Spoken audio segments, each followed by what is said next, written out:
In response to YouTube's ban of James Yeager, I decided to write an adaptation of Martin Nomer's First They Came poem, adapted so that YouTube could better understand the errors of their ways.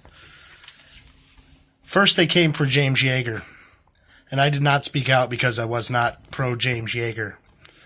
Then they came for the Second Amendment, and I did not speak out because I was not pro-Second Amendment. Then they came for the First Amendment, and I did not speak out because I was not pro-First Amendment.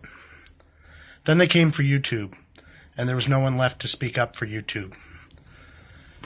YouTube, you have greatly disturbed me, not just by your business practices, but by the people you employ. I do not support your frivolous efforts to limit free speech. Most of the radical left march to the war drum shouting things like "my body and my choice," and "if you don't like my gay lifestyle, look away," and wearing pussy hats and pedophilia and racism and all the violence and inappropriate things that can be found on YouTube that YouTube celebrates. It's disturbing. And then when the time finally comes for YouTube to drink the vomit that they spew, you act out of irrationality and you silence anyone who opposes your train of thought. Now, I am on the right side of history and I do not fear, because I, like my fellow patriots before me, welcome dialogue, discussion, and debate.